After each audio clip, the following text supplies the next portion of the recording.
In a late-breaking report, the State Department has disclosed that Hillary Clinton conducted official business from a personal account during her 4 years as Secretary of State, rather than a government email account. Joining us to discuss the implications is Jerry Saab, the Washington bureau chief for the Wall Street Journal. Jerry, thank you so much for joining us. Sure, happy to be here. So, broadly, obvious question, what is the implication of this? Well, the question it raises is whether the government has a full accounting of the official work that Secretary Clinton did as Secretary of State. The Clinton office says that she turned over to the State Department in December 55,000 pages of emails at the request of the State Department when there were new regulations put into place about archiving official government correspondence.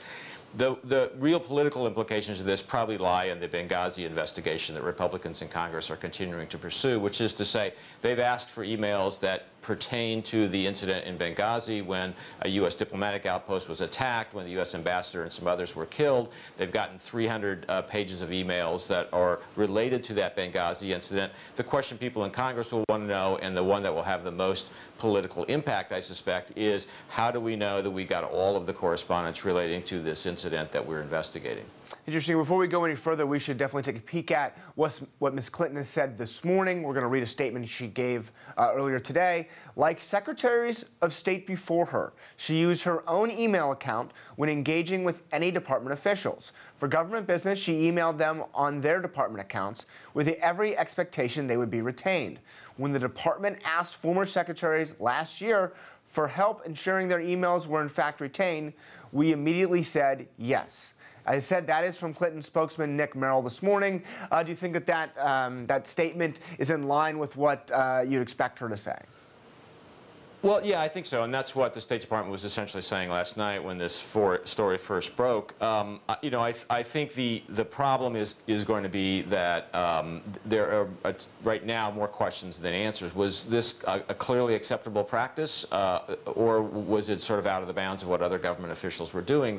Mrs. Clinton's office is saying that the current Secretary of State, John Kerry, is in fact the first Secretary of State to regularly use the State Department email address, and so by implication they're saying it wasn't just Hillary Clinton, it was Colin Powell before her, and all the others, Condoleezza Rice before her. All the other secretaries of state followed a practice somewhat like Mrs. Clinton. So we'll see if that's correct or not. It does seem clear that the rules were a little vague and shifting, and that it wasn't until after Mrs. Clinton left the State Department that there was some clear expectation that a government email account would be used. But in political terms, this has already produced calls for more transparency from Jeb Bush, among others, who has, before this ever happened, taken the step of releasing all of the emails that he produced when he was governor of Florida. So there's a political aspect to this debate. There's also going to be an investigative aspect, as I said, because of the Benghazi investigation. And speaking of that political aspect, obviously Mrs. Clinton may not be sitting in her couch come April and the end of this year. She may be running for president. Does this have any implications for her, you think, as she looks at or explores a potential run for the Oval Office?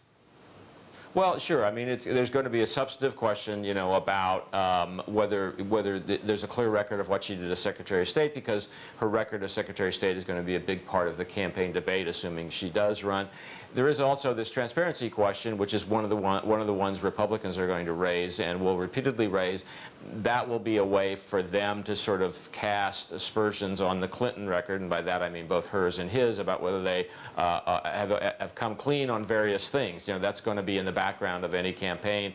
This allows her political opponents to raise another issue that kind of draws attention to that, though implicitly rather than explicitly. So I think you can expect to hear it used in that vein and for that political purpose. Well, Jerry, thank you so much for joining us. Sure. And please make sure to read more of our work on this developing story on WSJ.com and in each day's Wall Street Journal.